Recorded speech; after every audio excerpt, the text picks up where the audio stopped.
Intellectually petty radio on your stereo. Don't compare us to anything, this a different scenario. We break records while we pushing the culture forward. Great music and big vibes right in that order. Intellectually petty radio on the stereo. Don't compare us to anything, this a different scenario. We break records while we pushing the culture forward. Great music and big vibes right in that order.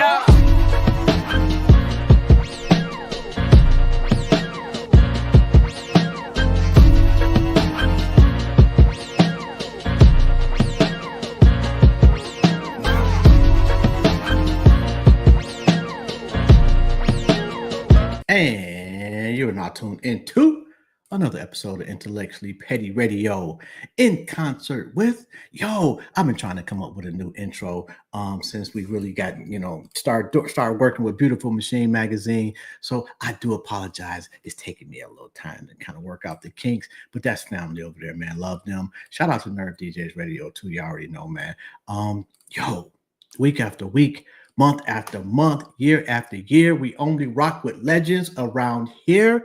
And today is absolutely no exception. We got one of the most diverse actors in the history of thespians.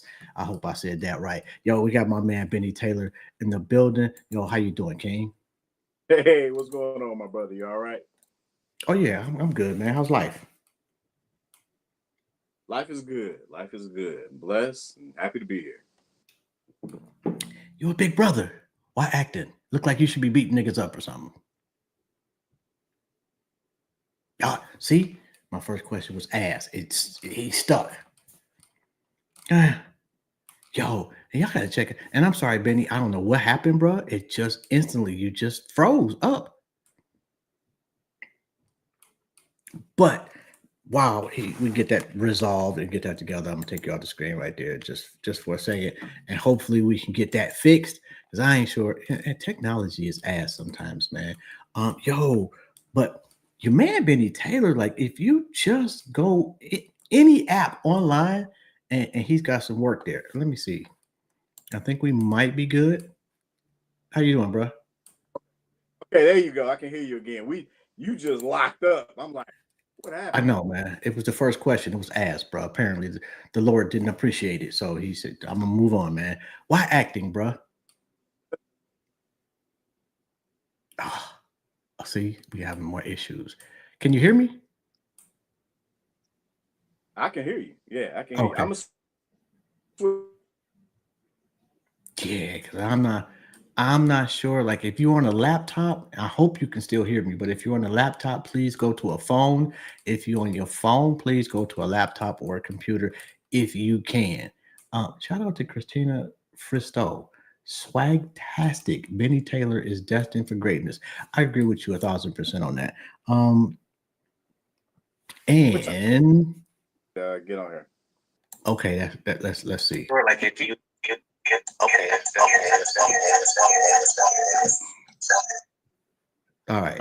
All right. How we looking? That's perfect. That's better. That is much better. All right. And thank you for your patience and thank you for that. And what I was saying, man, you're a big dude, bro. How do you get into acting? Like you look like you should be really like beating somebody up. Oh, come on now. No, I'm a little guy, man. No, how did I get into acting? Acting was it was kind of a mistake. Mm-hmm. It happened over the pandemic. I was running my business, and I do have a lot of colleagues that's in the industry. I was also in the industry doing something else as well too.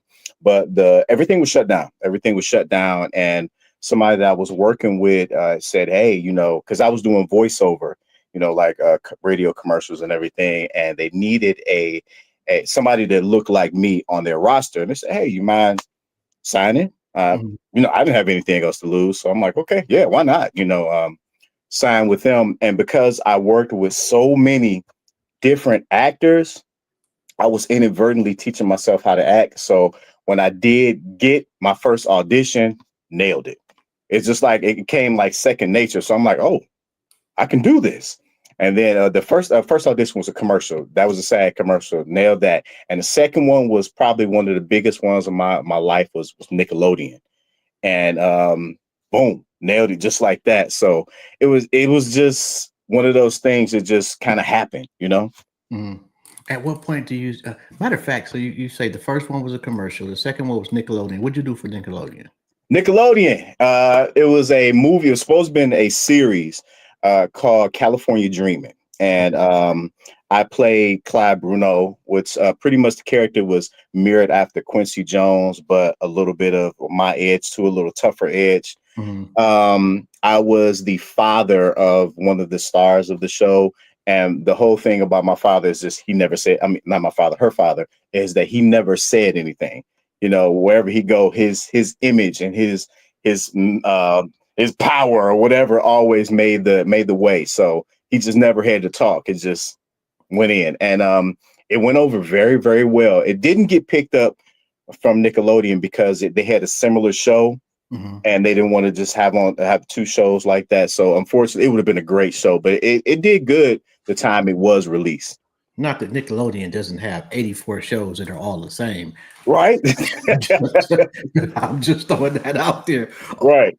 At what point do you realize, okay, you know what? I'm good, but I want to be great. You know what? I've always had the thought process of I can always do better.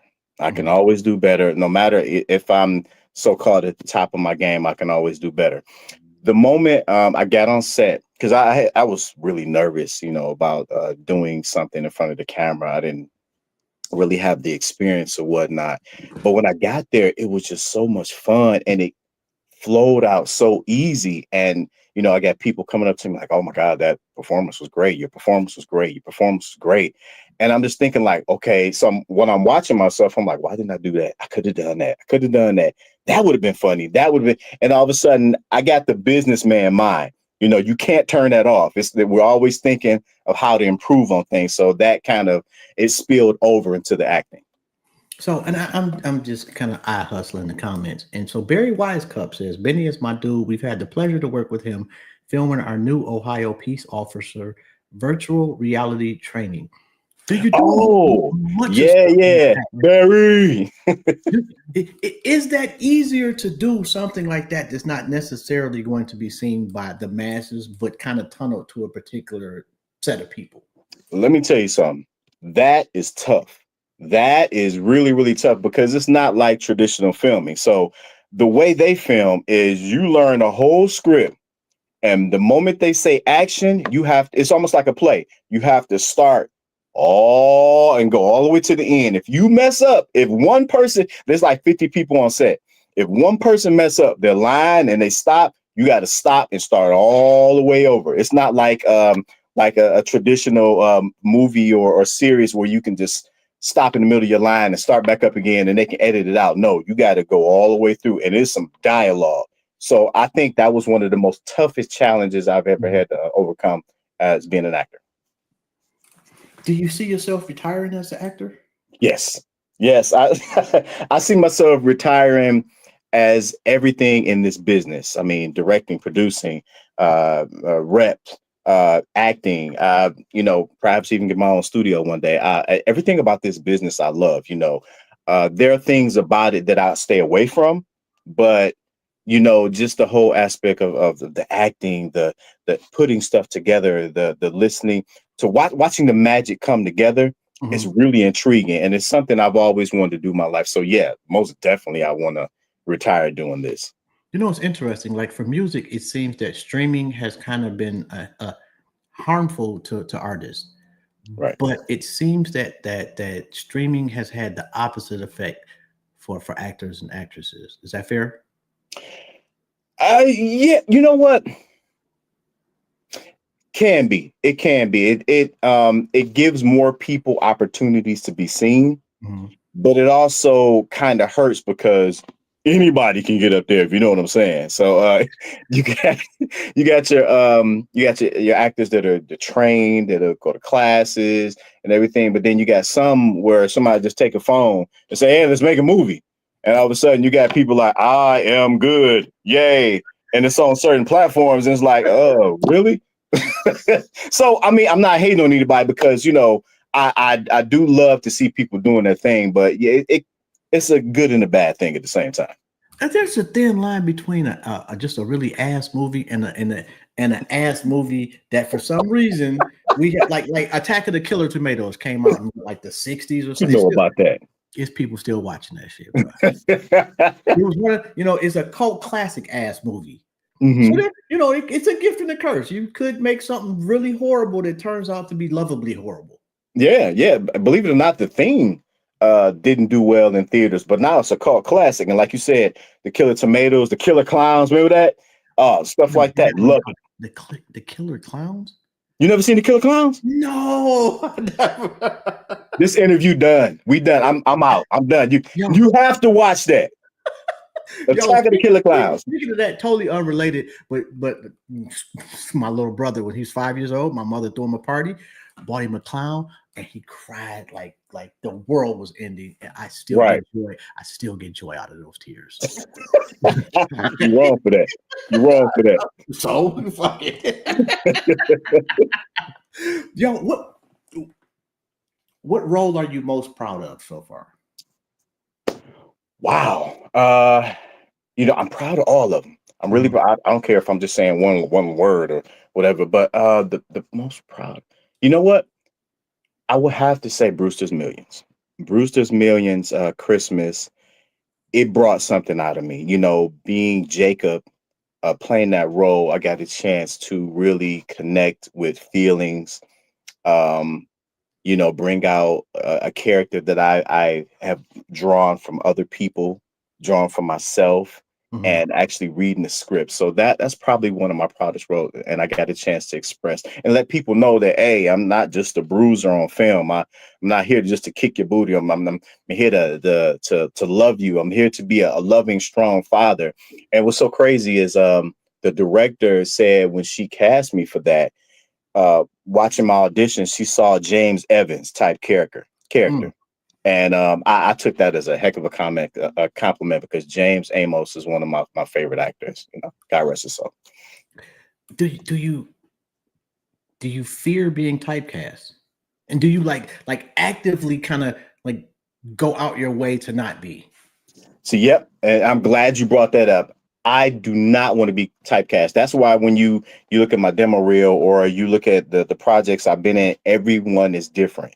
I got some ones where I'm playing the bad guy, I'm playing the silly guy, I'm playing the dad, I'm playing a law enforcement official or just something different. So as long as you don't pigeonhole yourself and every time you audition or the stuff that you're putting out there isn't in the same category. And you gotta have an open mind too. You gotta have an open mind. You can't just go into it and always look at it the same way. You have to look at it through different versions and different ways of the spectrum. So, I never wanted to be, typecast. Because there's not too many roles I can do. I'm a black bald guy over 200 pounds. So, when they look at you, they're gonna think like, oh man, criminal. Oh man, killer. But, that's the reason why I really focus so much on my auditions. And I always step outside the box. When they see my auditions, a lot of directors say, oh, I didn't see that character like that. I didn't see this. And that usually awards me the roles when I audition for them. Would you prefer, let's see, like a Will Smith career or Ed Norton? I love both. I love both actors. Edward Norton has a different style from Will. See, I don't want a Will Smith career because I want a life. I want to go out. I want to, be able to do things normal people do and not get mugged by, TMZ or all these photographers and everything. But both of them have respected careers. I want to be known. I want to be somebody you can go out and be like, hey, that's that guy. You don't even got to know my name. But as long as you're like, yeah, that's that guy from that show, I'm good with that. I don't want to just go out and I got 50 million people waiting on me, or every little thing I do is being judged online and put out there. And then all of a sudden I'm in controversy and all that type of stuff. No, I want a career that I can be happy, that my loved ones can be happy. I can give influence to others and hopefully young folks, when they're looking up, they can say, oh, he's the inspiration. Okay. I don't have to play this role. I don't have to be this type of person when I'm out there. I can do this because he did it. That's the type of career I'm looking for. Where you from, bro? I was born and raised in Detroit, Michigan. I'm sorry, Detroit. I can't say Detroit. Let me say that right. Detroit. Yeah. I'm about to get off the show, bro. You about to get put the fuck off the show. I've been traveling so much that when I say everybody say Detroit, they didn't hooked on me to me. So yeah, I'm sorry, everybody. My bad. West side or east side? East side, most definitely. Oh, I'm sorry. What you mean, sorry? Hey, y'all weird. West side is weird. I'm sorry. I thought I was being compassionate. My No, I love both sides. You know, I love my home my home state. What separates Detroit from other cities?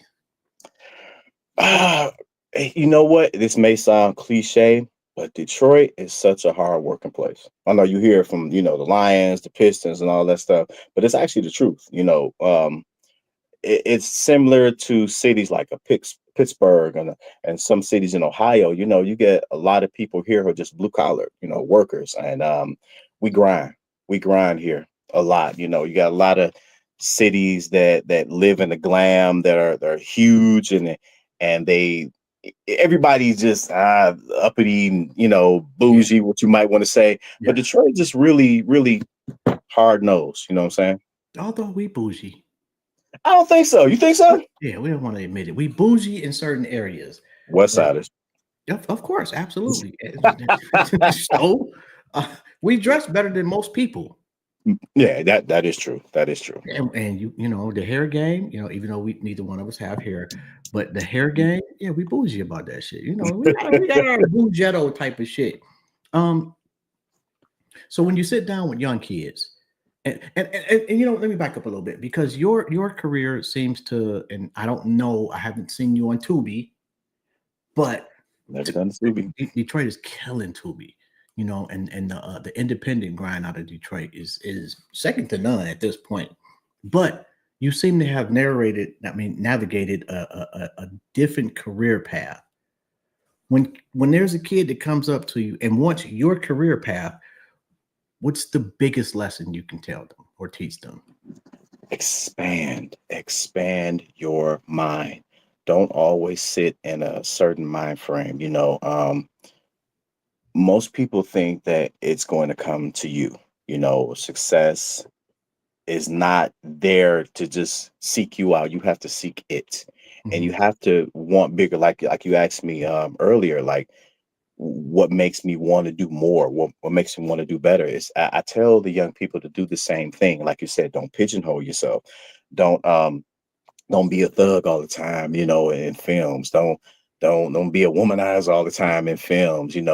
Cut the cursing down. Know how to talk when you enter certain spaces, but just don't give up. Don't give up, because in this business, you're going to get a ton of no's before you get one yes. You may get 200 to 300 no's before you get that one yes. And keep your head about yourself. I don't care how many, like here, a lot of people will think they did about 5 or 6 Tubi films and all of a sudden they famous. It's just like, no, stay humble. Stay humble. Like, one thing about me, I don't care how many network television shows or movies I've done, you always gonna see me probably with a superhero t-shirt on, some jogging pants, and I'm relaxed. I ain't about to be driving no $100,000 car, flashing money and everything. Just be humble.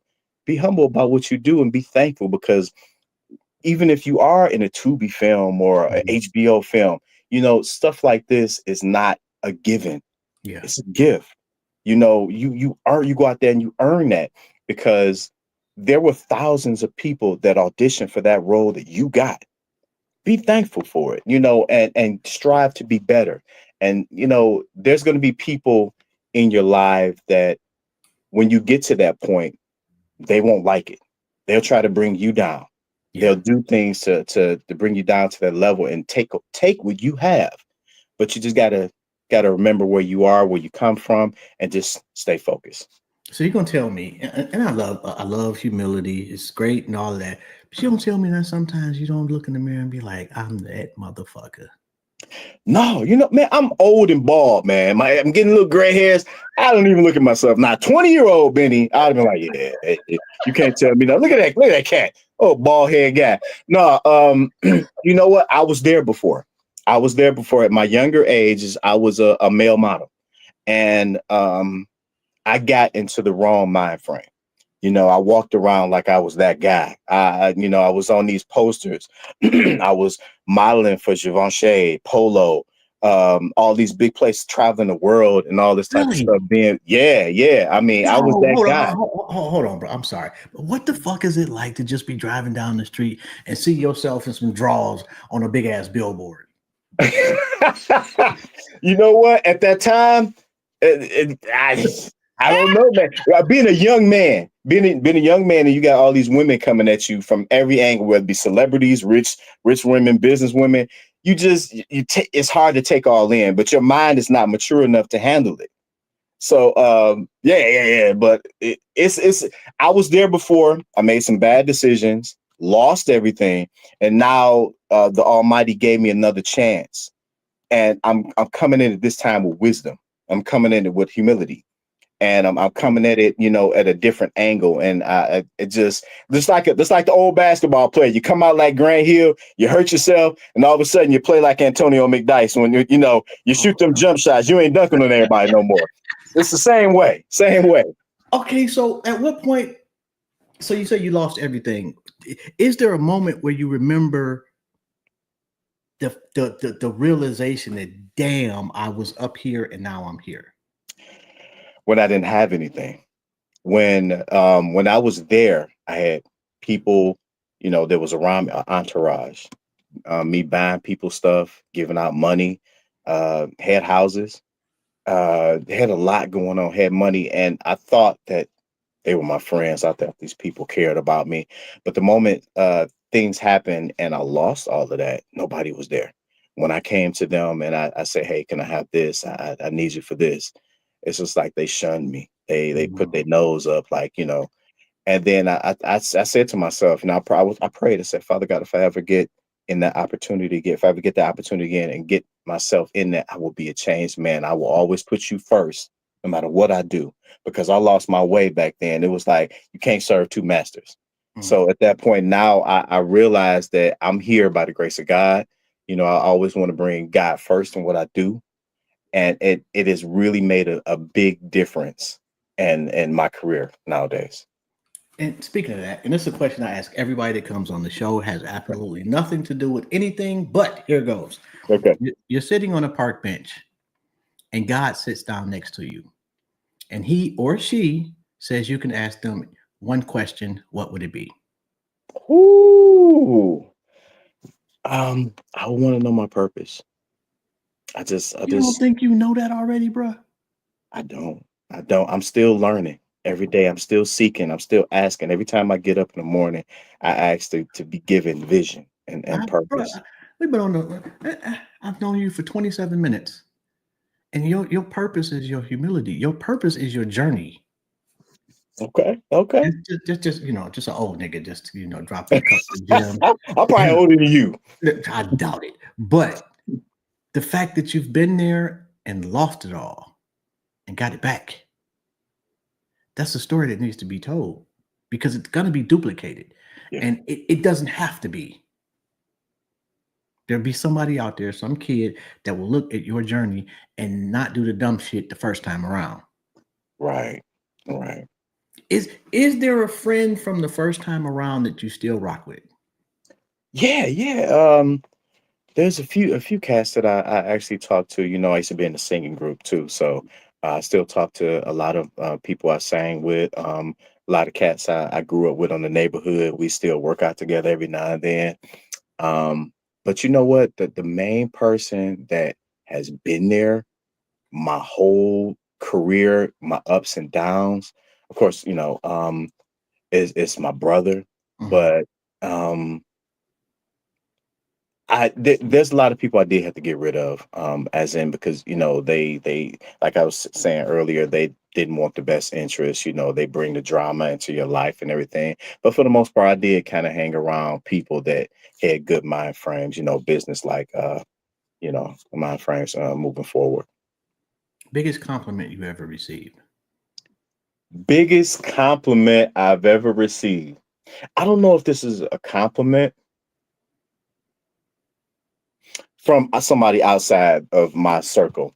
Mhm. Uh, Well, wow. Can I say two? Absolutely.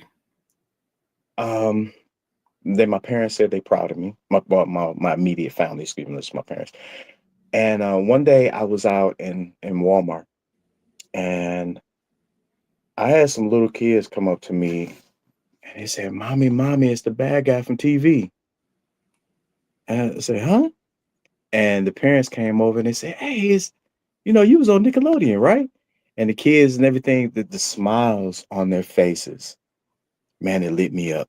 It lit me up because if you got a chance to, meet somebody you see on TV that inspired you, or, you know, put a big old smile on a child's face, man, that really got to me. That really, really, really got to me.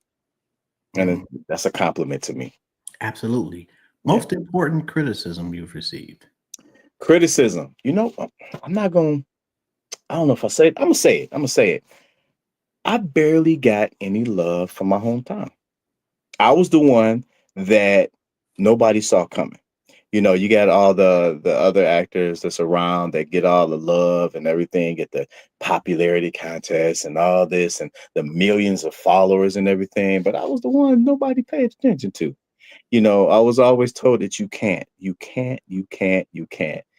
Uh, so I would take that as being the biggest insult to me. Redman is one of the greatest MCs ever, Yep. but Redman's never been a superstar. Right. But Redman's had a career unlike most MCs. Hmm. Be Redman. Yeah. Yeah. You Or be know, me. and that's what I'm saying. The parallel is there. Mm. Because every superstar falls.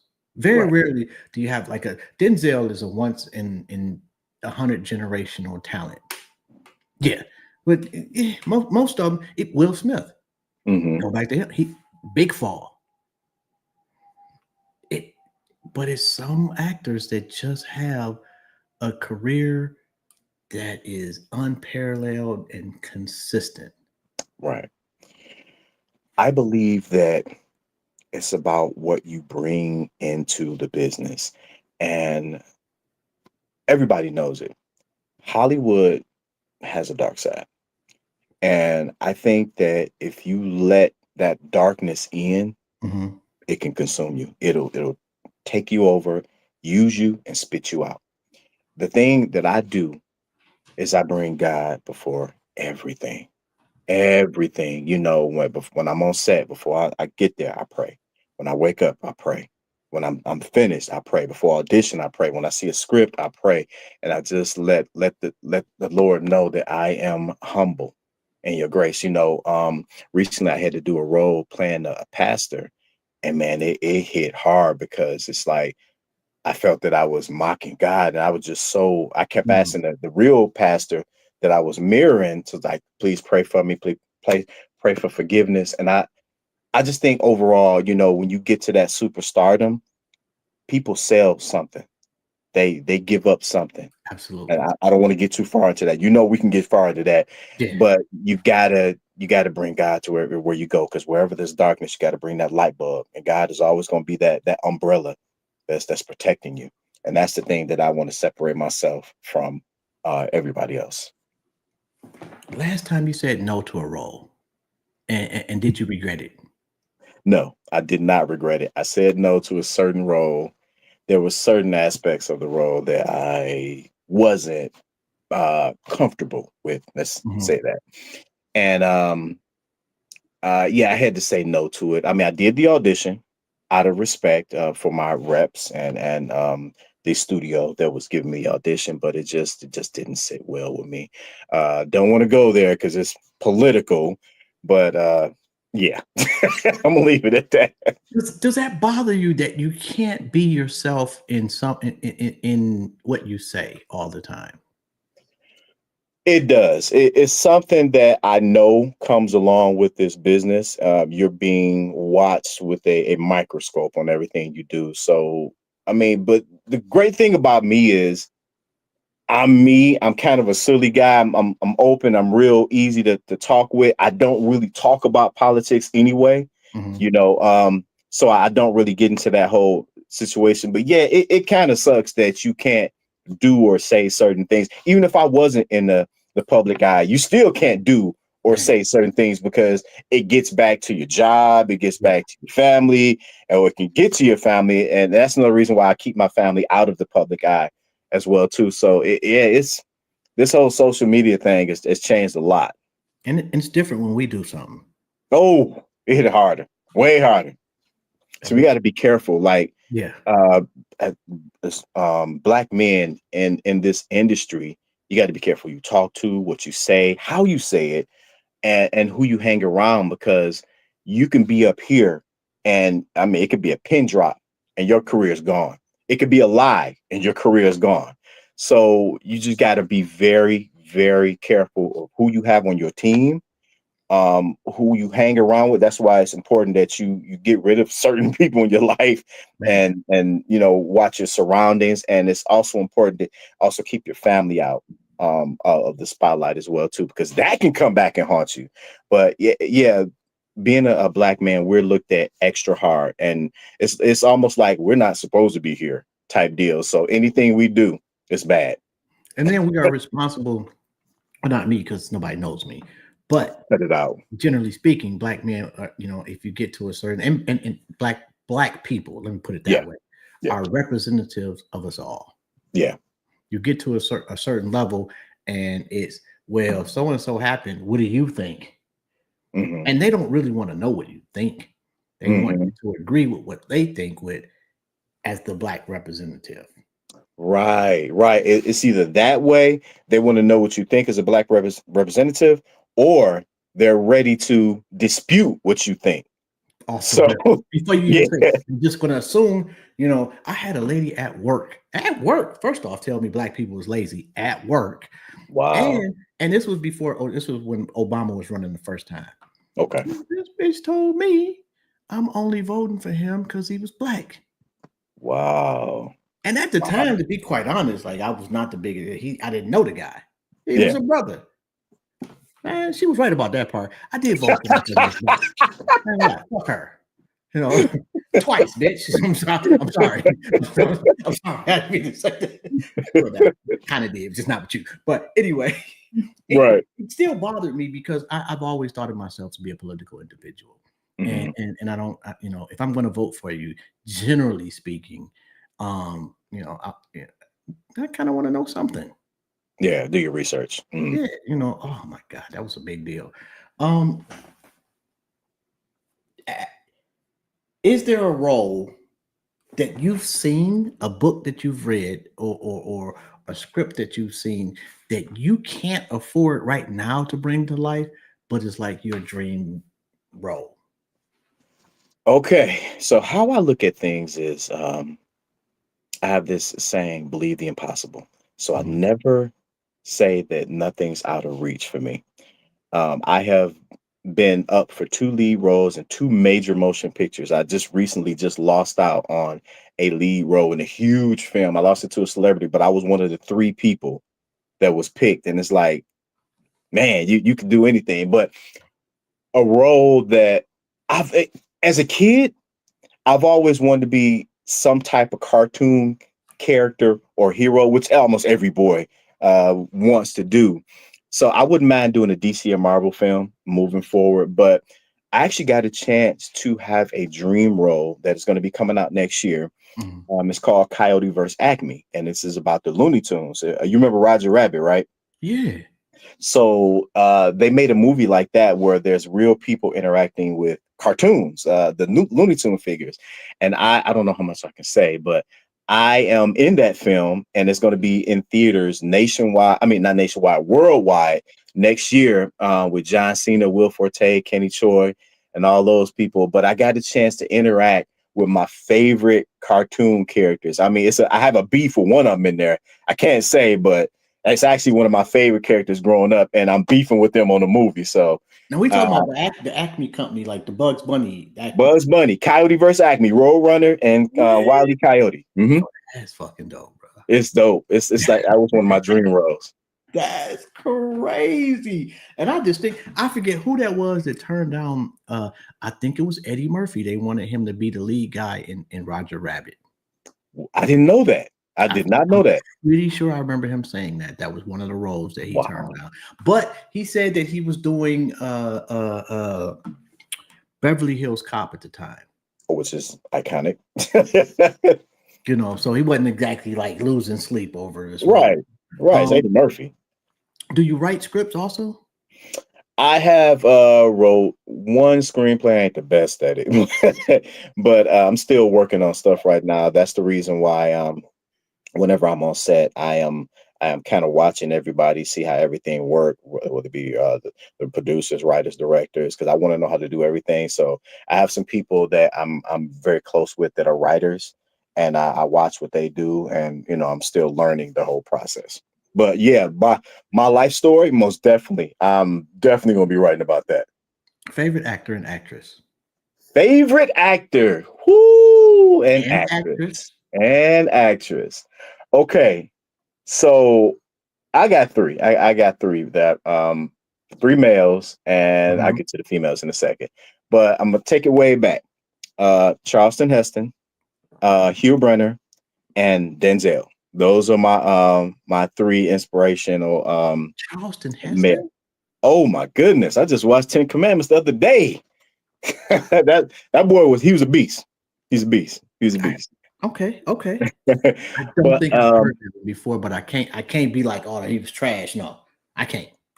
No, I can't do that. I can't disrespect the man acting wise. Like, yeah, he put up numbers and he did his thing. I mean, he may have had the thought patterns may not have been what we agree with, but his acting was amazing. Yeah, he did his thing. I can't lie. And female, I got a chance to work with one of them, Diane Weiss. She was on Mayor of Kingstown with me. She's a legend in herself. Angela, no, she's a Caucasian lady, older, short hair. Yeah. Oh, I thought you said black. I'm sorry. My bad. No. I think I know who you're talking about. I'm trying to. Yeah, she. Matter of fact, I think it was in the clip that Rita sent me. You had like a clip because I've watched Mayor of Kingston. Yeah, that's a good show. Yeah. Oh, girl can act. Oh yeah, she's a beast, man. And Angela Bassett too. Angela Bassett is the queen. Oh my goodness, I would love to be on film with her.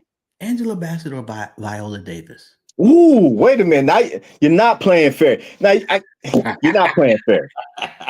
Both of them are legends. Both I would love to get on screen with any one of them. Oh, yo, I think for me it would depend on like the type of role. Mm-hmm. Like, you know what? Okay, so I experienced this with Diane Weiss. It's a whole different acting come in levels. I mean, I was flying high. I was doing so many shows, and I was leaving another show, Poker Face, and I was coming to do Mayor of Kingstown. I'm thinking like, man, yeah, I'm doing my thing. But the moment the director said action, I didn't even know she was acting. And everybody looking at me, she talking. I'm like, hold on, wait, stop. I mean, she was just that good where she turned it on and turned it off, and you couldn't even tell the transition. And that's the first time I ever got intimidated. I mean, I quickly snapped out of it, but it is a level. When you on set with a legend like that, man, all bets are off. You better bring it. It's almost like The Rock in wrestling. Like when you're in a ring with that man, you better bring it, or you're gonna get embarrassed, like big time. Yeah. Did she give you any advice? Yeah. She was a sweetheart. Sweetest little thing too. She just said, "Hey, relax, do your thing." She said, "You're good. You made it here. Don't doubt yourself." And I was like, "Oh." And then after that, it just flowed. We had so many. Matter of fact, on our first take, we got it, but they just had to do different angles, But we got it on our first take, and it was pretty fun. So take me to the set. Take me on set. Okay. For us as the viewing audience, is something that we see 5 minutes. Okay. How long would you say on average it takes for y'all to just do that 5 minutes? Oh, okay. So let's do an example. If you are on set and your line is, "Hey, doctor, he's dead." That line right there will probably take you 8 hours because the first thing you do, and we're not talking about just filming. You get on set, Mhm. you meet with the crew person that's in charge of you. They take you to your trailer. You sit there for I don't know how many hours. You probably eat. You go to makeup or makeup and wardrobe. They look at you. Most of the time, I don't need makeup because I got pretty skin. But no, uh, but your makeup and wardrobe. They need to look at you. They need to send pictures to production to get approval. That takes another couple hours. And then when you finally get called to set, you have different angles that they have to not.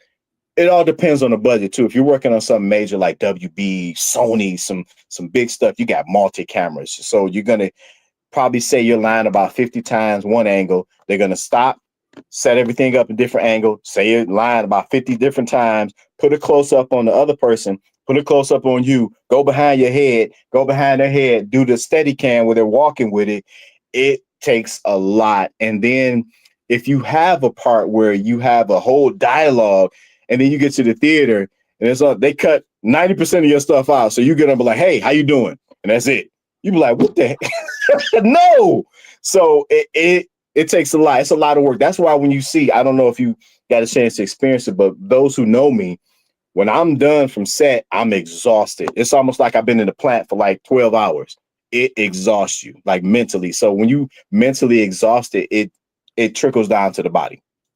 Was that the biggest disappointment? Is that it took so long to do shit? And then not see your part. Well, that happened to me on a Disney project. As a matter of fact, I was 2 days on set, had a blast, and I'm telling everybody online, I'm telling my people, "Hey, this is about to come on. This and this and this," and it was one of my first two. Mhm. And I get there, my part was totally cut.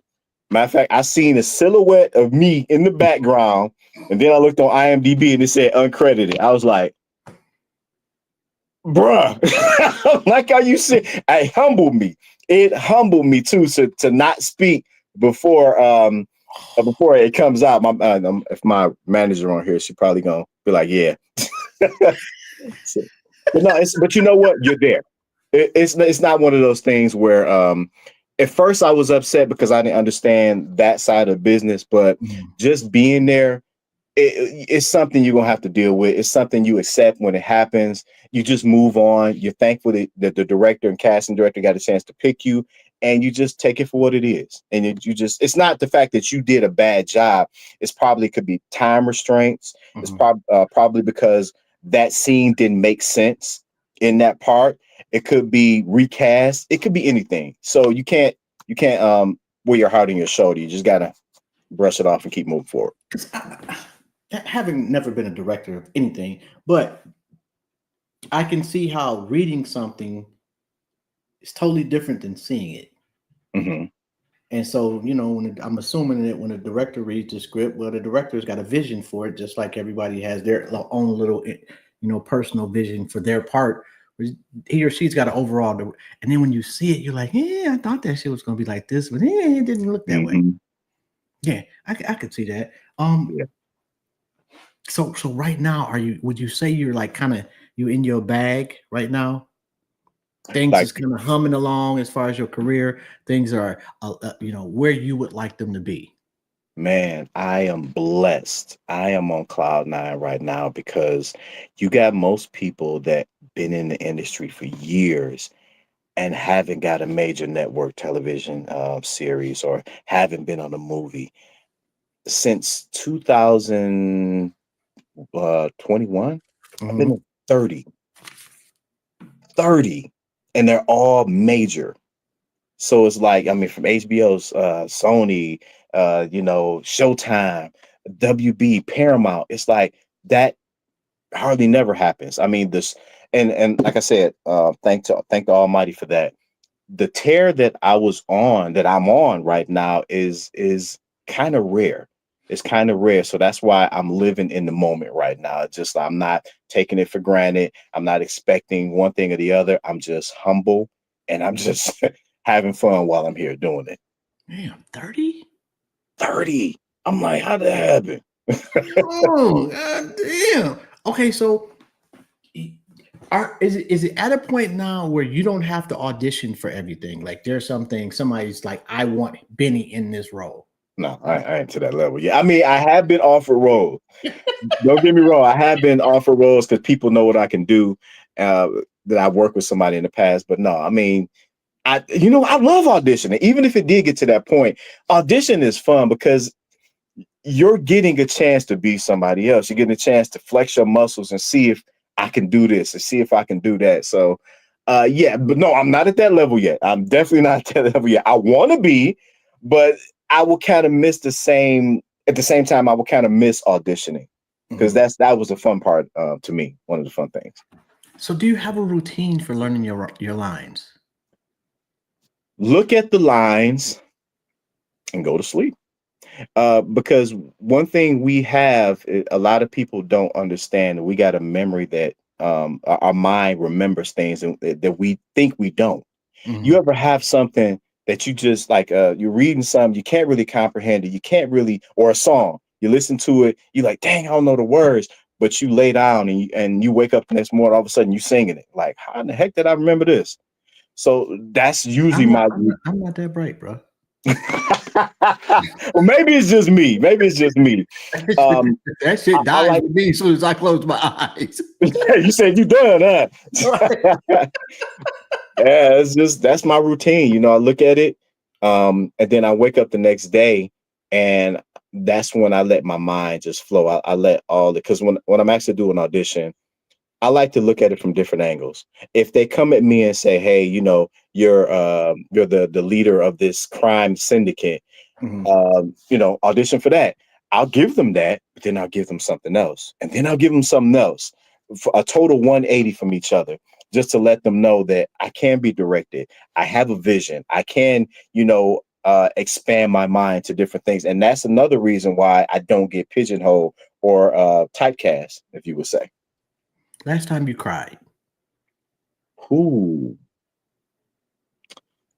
You know what? The other day,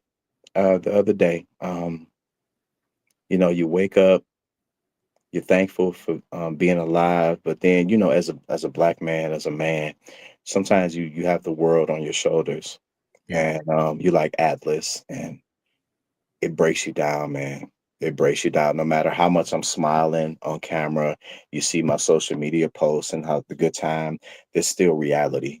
And reality hits hard, regardless of where it's coming from. So yeah, the other day, man, sometimes you need those. And then, society tell us that you're a man. You can't do that. Man. But yeah, it's tough. It's tough. And like women, talk about it all the time. Why men aren't emotional and I know it's got nothing to do with it, but because they weaponize our shit. Yeah. Yeah. And it's not just the women that weaponize it, it's the media. A black man crying, they turn you into something that is, when it's one of them, it's understandable. It's heartwarming. It's him being a full human being. He's in touch with his feminine side, and they kill us when we do this shit. Yeah, it's we're all, even though we think in logic, we still human. We still human. We got feelings like everybody else. Matter of fact, on Brewster's Millions Christmas, when I was delivering my first line, that was my first set of lines that was at the table. It was touching. It was touching. I almost went into tears from that because, like I said, I was so immersed into the role that I actually felt the words. And a few of my cast members, I had Romeo. He stopped and looked at me. Romeo was like, "Dang," So I mean, Master P. Romeo. Yeah, Romeo. That's that boy crazy. I've never seen this Brewster's Millions Christmas. Are we talking about is based on the original Brewster's Millions with Richard Pryor? Pryor? Oh, I love that movie. Oh, yeah. I didn't know they had a Brewster's Millions. I didn't know they had one. Oh yeah. Yo, what's that on? I need to watch that. BET Plus. Oh, okay, so BET Plus, Paramount, Sony, Showtime, MTV. And MTV, by the way, people are not paying attention to MTV taking over the streaming era because they got a lot of shit everywhere. Well, people don't know Paramount is over MTV.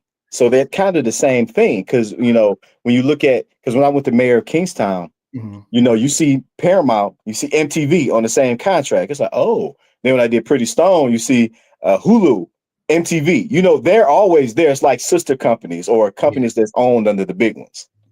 Yo, I did not. I'm trying to think of what's the Western? I like 1923, and then the Western that's like a spinoff of I cannot. Oh, you talk. I want to get on Yellowstone. that Yellowstone. I wanted to get on that so bad. Oh my god! And it's like this. I work with this young lady who is obsessed with this shit and got half Mhm. our floor watching this shit. Oh my, yo! If you have not watched Yellowstone, and I can't remember the director's name, but that guy directs a lot of shit. Okay, yeah, Oh yeah. my god, yo, you would be on that though? I, That's it.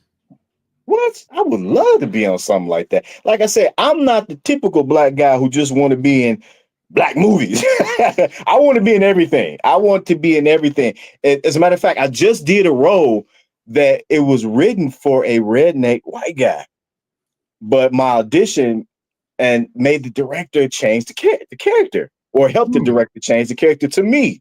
So, man, like, look, I want to be in everything. I want to have fun. I want to do roles that not all of them. I want to do roles that people think I can't do. Uh, what you play? Damn, what's the movie that Sam Jackson was in? With Leo DiCaprio, Django, Django. Would you you play? doggone right, I would. You Yep, would do the and I Sam would be the most Jackson? hated guy on that film. What I don't know, bro. And it's not even the movie role per se. It's I don't want to be in the grocery store and see some 5-year-old black kid think I'm really that guy. You that's something you can't avoid, unfortunately.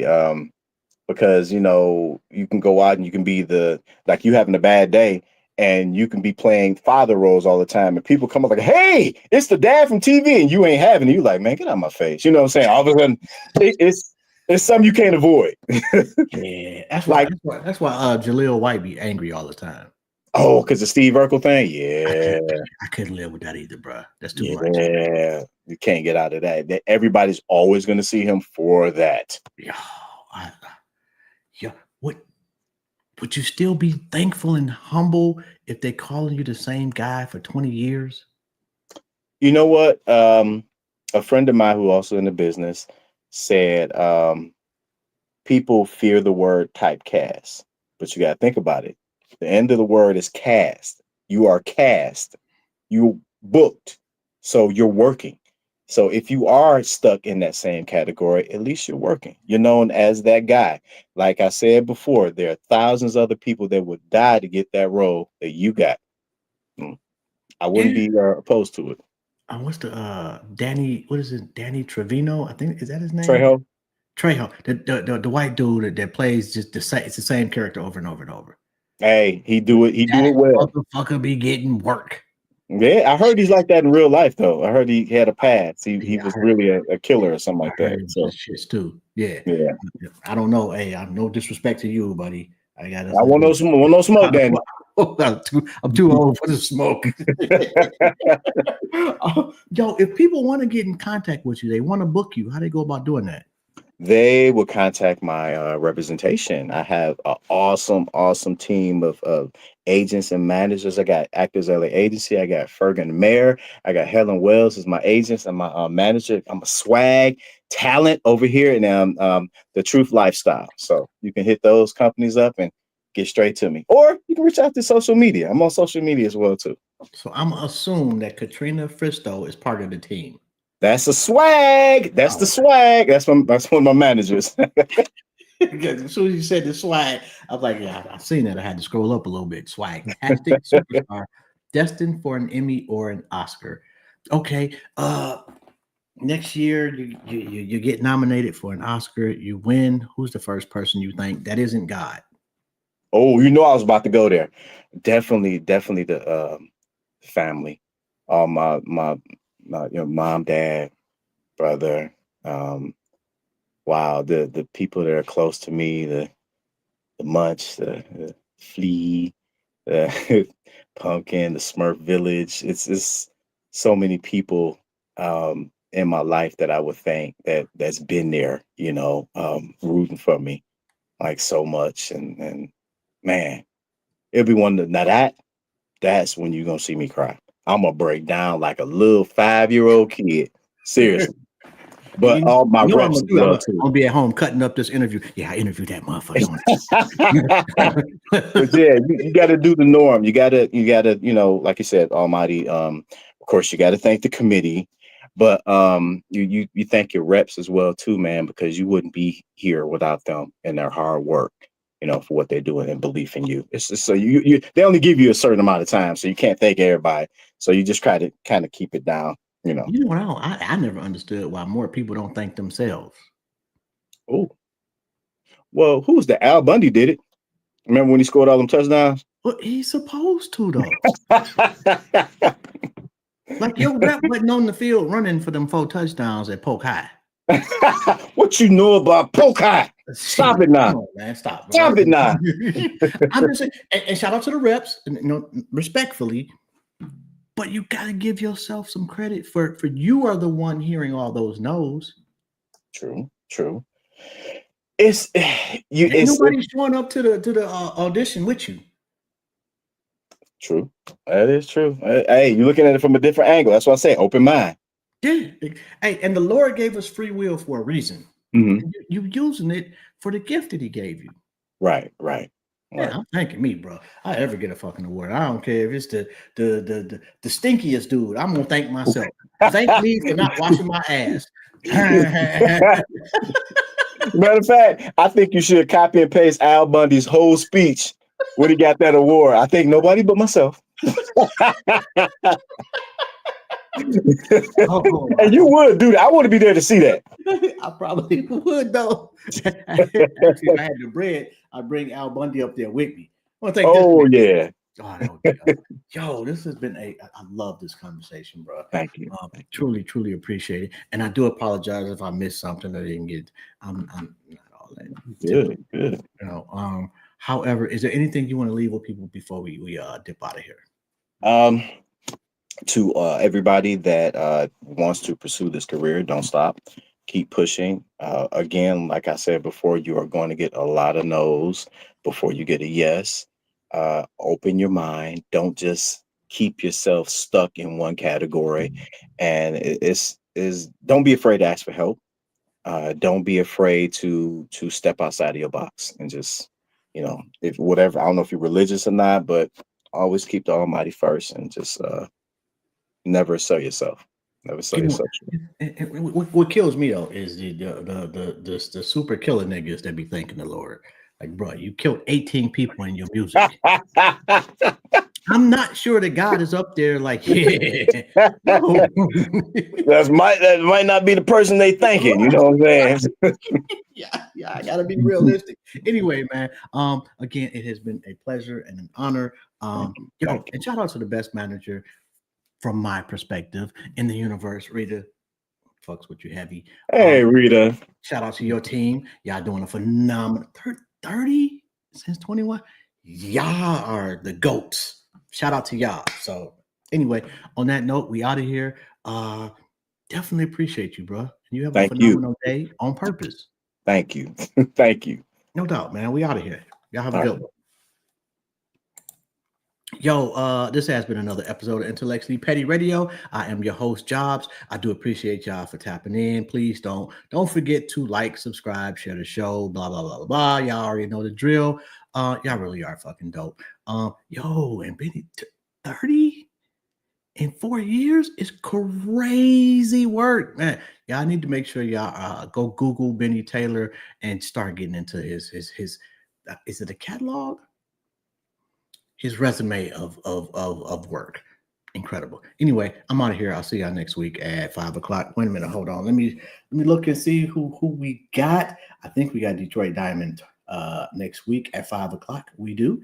And then we got Isis DeMille, I do believe.